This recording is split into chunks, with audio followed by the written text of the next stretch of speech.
Paul, really great result on Saturday, getting the draw, bringing Torquay back here to the Draper Tools Community Stadium. What's your feelings about the upcoming replay on Wednesday night? Probably equally as tough as the game was going to be on Saturday. I think that it's probably more a 50-50 game now, being at our place. But I've watched Torquay 2 or 3 times, and they've got some great players within their squad. And I think Gary Johnson made a good comment in his interview. One at this level, one night you can play like Real Madrid, and then on the Saturday like Real Madras. So let's hope that we hit their Madras team, not their Real Madrid team. But now what it's done is it's given a nice buzz around the city or the town, and everyone's been ringing up, and it's all got busy here over it, and that's what the FA Cup does for a non-league football club.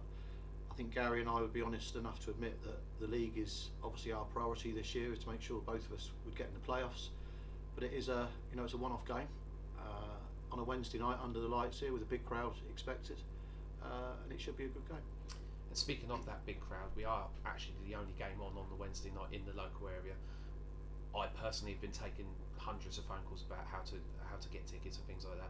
What would the buzz be around the ground if we had it really jam-packed, lots of home support, getting through to that next first round proper?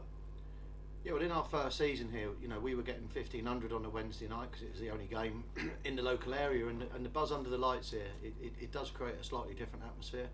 I think Torquay always travel well. They've got an amazing support base who will travel obviously huge distances to follow their team. So, I think we're expecting a crowd of around the 2,000 mark, which would look really good in here. I have to ask that cliche question. Do you look further than Wednesday night's replay with a potential trip to the Valley? I've looked at Slough on Saturday as my next thing to look at. As I said, we know what our priorities are this season. I mean, Wednesday's another free hit for us, really. If we get through, that's brilliant. If we don't, we concentrate on Slough on Saturday. So no, not really. And without being disrespectful to anybody, the Charlton away game is not the glamour game that you'd want. The glamour game would have been Pompey here or Pompey away. So no, not really. We looked at the draw. We thought it was quite a tough draw, the Charlton game, if we got through. But no, there was no massive excitement at our end about getting Charlton. Probably as well because we know we got a big job to do, and there's no point in getting excited about anything when you've still got to try and beat a team as good as Torquay. So coming back to Torquay United here, we're really looking forward to having, obviously I've mentioned the support base. The players' reactions on Saturday were absolutely fantastic, engaging with the massive travelling support we had down at Plainmoor. How have they been getting on with the excitement levels that are coming forward for this replay? The lads are just looking forward to it. I mean, we very rarely get the chance to let our hair down, or the players certainly don't. They're always working. I thought Saturday night, was a great chance for them to bond well. It was a long coach journey home, those 5 hours. It's not, we very rarely get a coach together.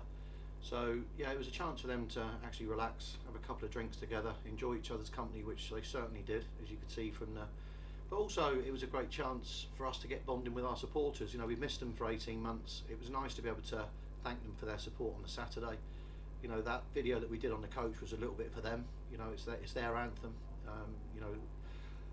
Let's go for a little walk, and the lads I think just bought into. We're trying to buy into everything the supporters want us to be for them, which is a hard work inside. It's tenacious, and works hard for them. And listen, if we do that on any game, win or lose, the supporters love you, and I think the lads are starting to get that. This area, this area is about giving it your everything. If you're not good enough on the day, they'll accept that, but they just love to see their team giving them everything they've got, and we certainly did that for them on Saturday. Paul, thank you for your time. I wish you the very best of luck on Wednesday. Thanks, Gary. And let's get behind those Hawks. Let's get behind those Hawks. Cheers, mate.